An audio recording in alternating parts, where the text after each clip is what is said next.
Bonjour à tous et bienvenue dans ce nouvel épisode NBA du podcast de The Free Agent. Aujourd'hui avec moi pour parler un peu de l'actu NBA, j'ai Maxime. Salut Maxime. Bonjour tout le monde, bonjour Charles. Alors Max, aujourd'hui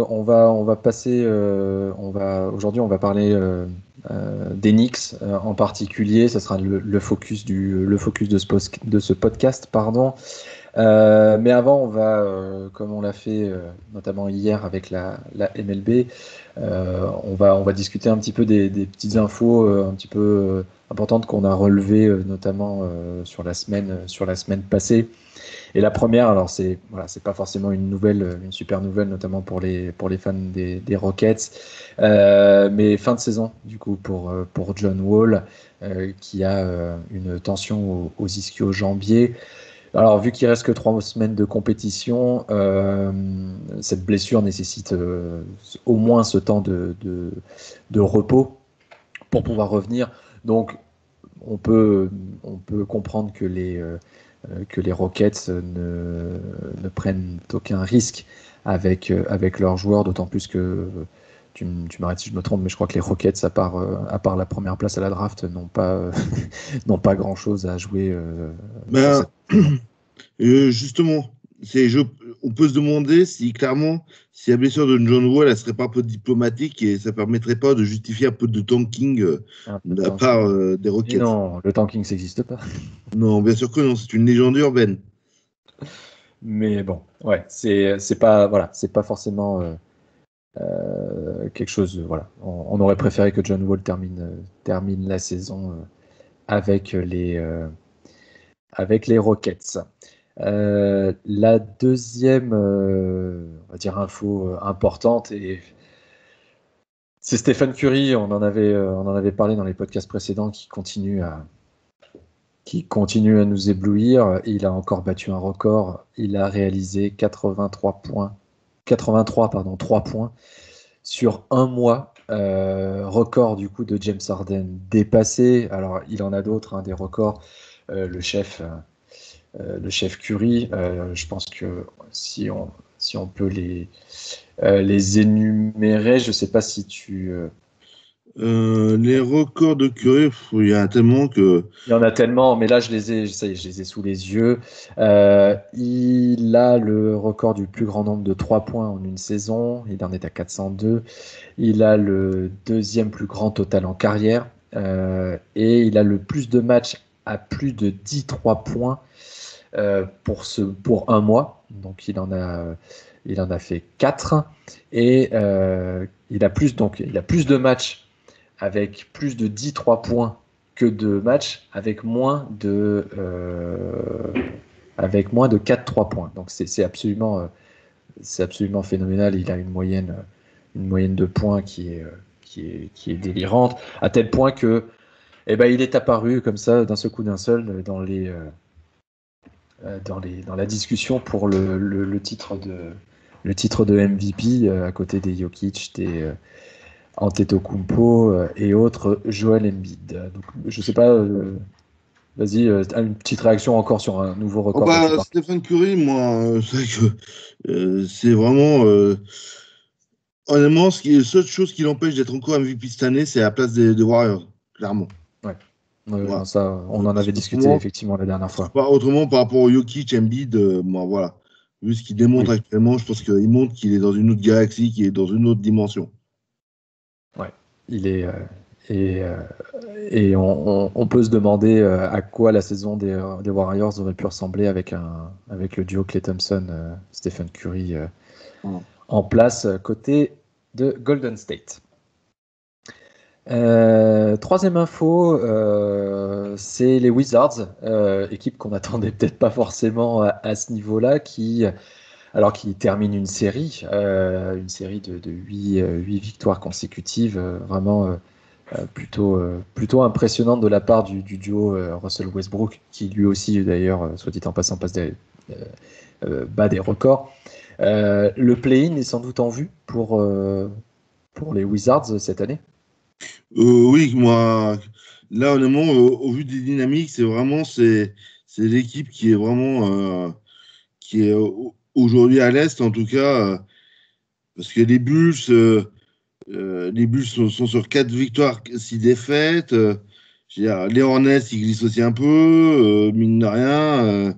Derrière, les Raptors, bon, mais ça a du mal à suivre le rythme, moi, tout ça. Je veux dire, pour moi, quand on voit le classement et surtout les séries ainsi que les calendriers, les Wizards, s'ils n'ont pas de blessures comme ils en ont connu toute la saison, je pense que déjà, je pense qu'ils seront en play-in, fortement. Et en plus de ça, je pense qu'ils vont être mauvais à prendre en play-in. Je pense Oui, que le voilà, c'est ce Heat, que j'allais te dire. Ouais. je pense que le Heat et les Hornets, parce que déjà les Pacers, je pense pas qu'ils fassent long feu, pour être honnête. Je me fais pas trop d'illusions sur les Pacers, surtout vu leur dynamique en ce moment, bien qu'ils soient sur 3 victoires actuellement. Pour autant, je mettrais pas, je miserais plus sur les Wizards que sur les Pacers dans le play-in 9-10. Et après, quand ils vont jouer le perdant du Heat Hornet, si ça continue comme ça, bien entendu, les Wizards vont pas être moins à prendre du tout. Ouais, ça va être le sacré poil à gratter de ce play-in. Et le play-in, justement, il y a eu des petites indiscrétions de la part de Sports Illustrated ce matin. On a publié un article justement à ce sujet. Donc le tournoi play-in qui avait été mis en place l'année dernière dans le contexte de la bulle et qui a été remis en place pour cette année, normalement uniquement, devrait être gardé de manière permanente euh, pour les saisons à venir. Donc on rappelle rapidement le principe. Les playoffs avant cette mise en place du play-in, les 8 premiers de chaque conférence étaient qualifiés pour les playoffs. À partir de maintenant, ce sont les 6 premiers qui sont qualifiés directement et les places 7, 8, 9 et 10 vont jouer justement ce qu'on appelle un play-in. Le 7e et le 8e s'affrontent dans un match unique. Le gagnant est qualifié pour les playoffs et le perdant va affronter le vainqueur du match entre le 9e et le 10e. Donc ça a des effets plutôt bénéfiques de mon point de vue. Je te demanderai, Max, ce que tu en penses après. Mais effet bénéfique, ça redonne un petit peu d'intérêt à des équipes qui, sur l'ancien système, en étant 11e, 10e, n'avaient pas forcément d'intérêt à se battre jusqu'au bout, voyant que de toute façon c'était assez hors de portée pour eux. Et donc, on en revient au tanking, et donc peut-être de tanker jusqu'à la fin de saison.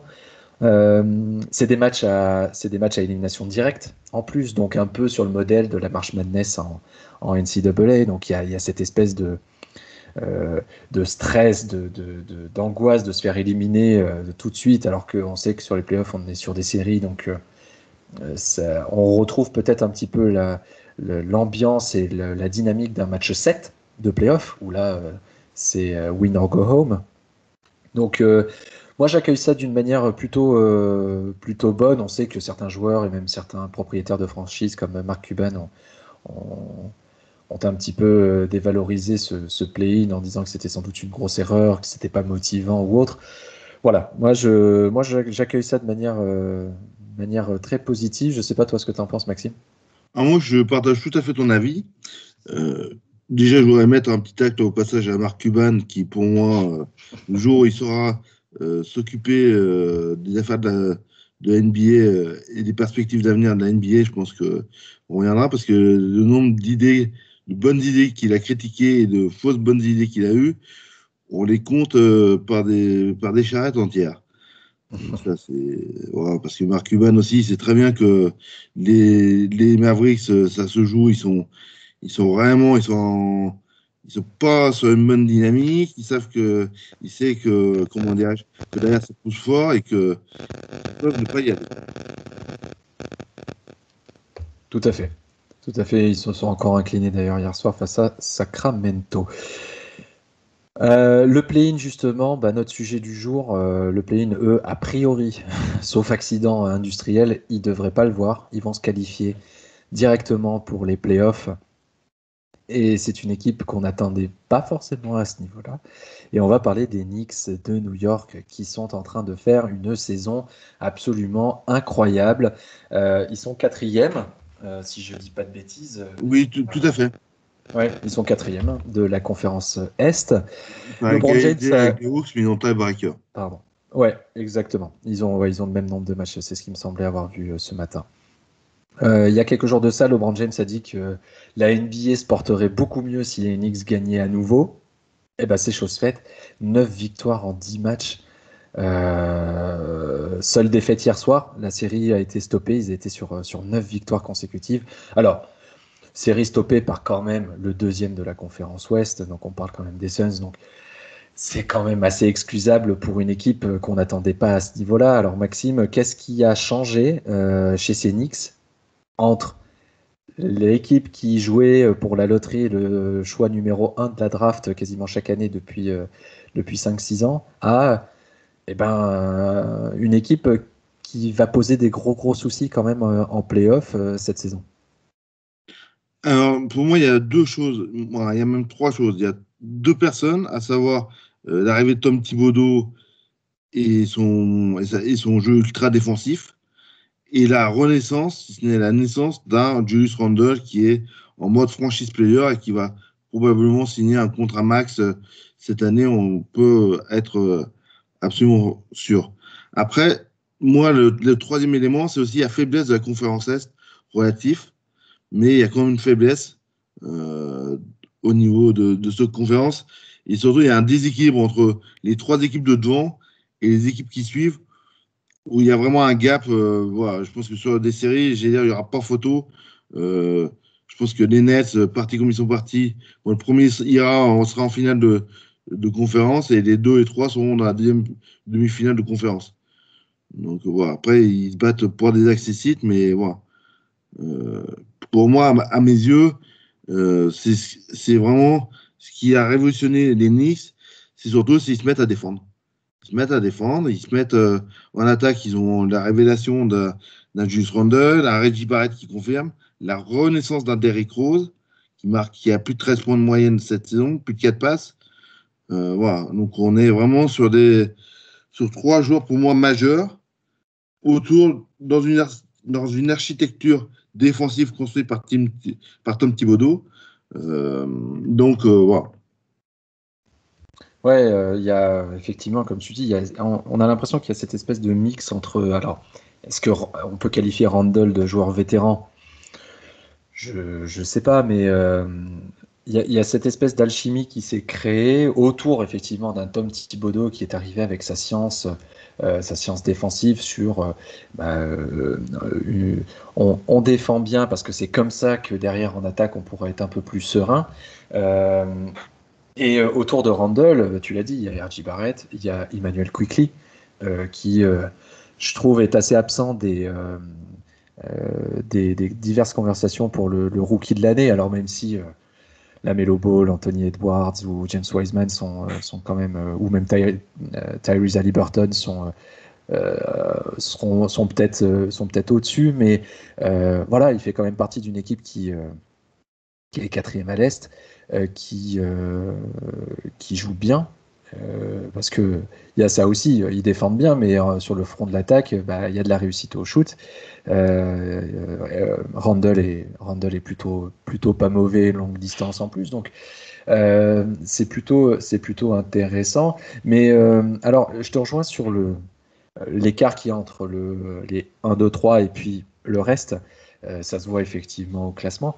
Maintenant, je suis pas sûr, tu vois, que l'un des trois premiers serait, et notamment le troisième du coup, non, parce que le quatrième, non, pardon, que l'un des trois premiers soit très très content de choper les Knicks en playoff sur une série de 7 matchs d'ici quelques semaines. Hein.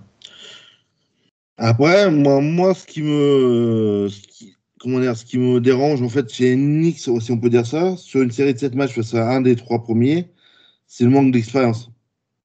Ah oui, complètement. Oui. C'est une Donc, jeune équipe, donc forcément l'expérience. Et c'est là qu'un Derrick Rose aura aussi son importance. voilà.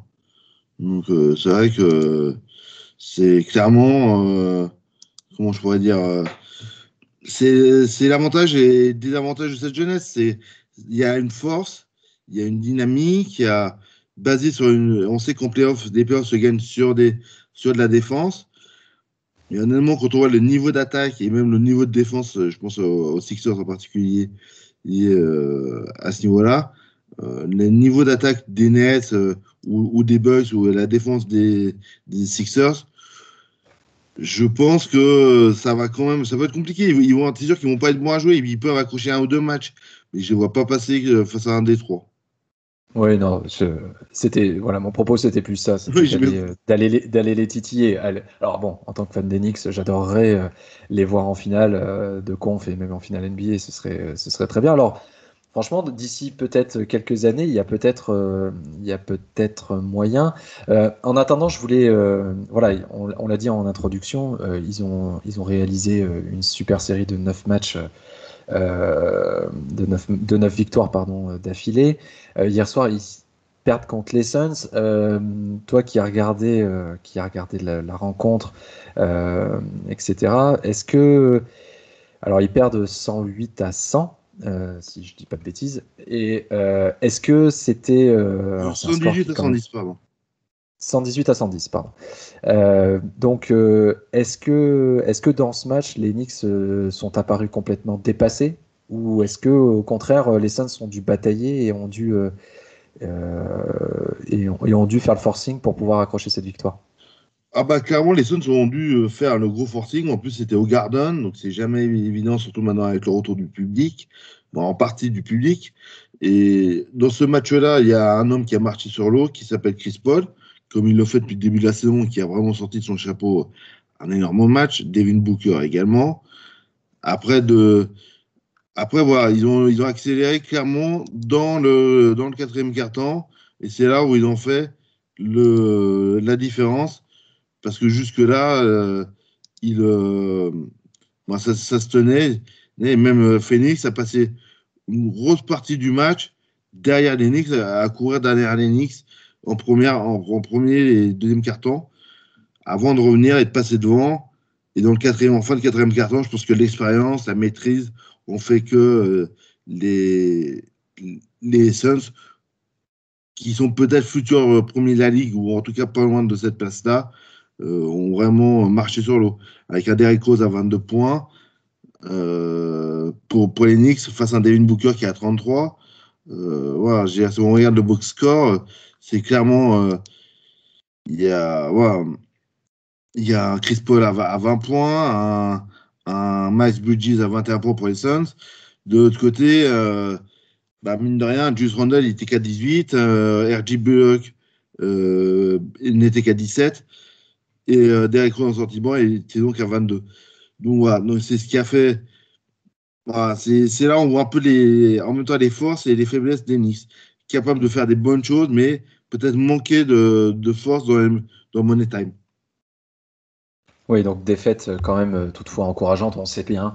Voilà. C'est pas cette défaite qui va remettre en cause tout le travail de Tom Thibodeau et de la franchise. Mais en tout cas, c'est super encourageant pour la suite. Le calendrier est plutôt favorable quand même pour la fin de saison pour les Knicks. Donc, aller chercher cette quatrième place qui signifierait en plus l'avantage du terrain sur le premier tour des playoffs et donc la possibilité de jouer donc le 7, le 8, le 9 ou le 10 de la conférence Est. On en saura plus tard. Mais en tout cas, c'est vraiment une très bonne chose de revoir les Knicks à ce niveau-là. Et là, je me projette un petit peu plus loin parce que depuis quasiment chaque intersaison, on entend oui, les Knicks vont faire venir un tel, les Knicks vont faire venir un tel. À la draft, ils vont avoir forcément le numéro 1. Et je me rappelle, en 2019, limite la publicité dans les rues de New York pour dire que Zion Williamson allait venir à New York. Finalement, ça s'est pas fait. Cette année, la draft de l'année dernière, ils ont eu la 3e place. Pas la 3e place, pardon. Justement, c'est en 2019 où ils ont eu la 3e place. Là, ils étaient encore un peu plus bas. Mais Kevin Durant et Kyrie Irving devaient venir. Voilà, on évoque à chaque fois des gros noms parce que voilà, le Garden, c'est la mecque du basket. New York est un énorme marché si on raisonne ainsi. Alors, est-ce que toi, tu penses que avec cette bonne saison, alors qu'il faudra confirmer l'année prochaine, mais est-ce que les Knicks vont pouvoir ce coup-ci vraiment attirer des superstars? Clairement, moi, après, j'ai pas regardé, pour être honnête, de manière très très précise, voir quelles étaient leurs marges de travail l'été prochain. Ça, je pense que de toute façon, ça va être aussi fortement conditionné aux résultats qu'ils vont avoir cette année. Mais je pense qu'effectivement, c'est plus facile d'attirer des très grands joueurs du côté de New York quand tu t'appelles les Knicks. Admettons, au hasard, même si tu es premier de la ligue, tu t'appelles le Jazz, où ce sera peut-être un peu plus compliqué sur un petit marché comme Salt Lake City. C'est ça, ouais. Je suis assez d'accord. En plus, les Knicks ont plutôt de la latitude au niveau du cap space, donc ils auraient l'occasion de pouvoir faire venir des grandes stars. Alors après, il faudra voir qui sera disponible, bien entendu aussi. C'est aussi ça qui est important, mais je pense que du côté du Madison Square Garden et de Manhattan, puisque on le sait tous, les Knicks c'est la seule équipe à New York, les fans peuvent voir l'avenir différemment que sur les saisons précédentes. Et moi, en tant que fan, j'adorerais cette saison avoir un duel en play-off entre les Nets et les Knicks. Ce serait absolument fantastique. Les Subway Series, comme ils les appellent en MLB, entre les Mets et les Yankees. Franchement, ce serait absolument fantastique d'avoir ça cette saison.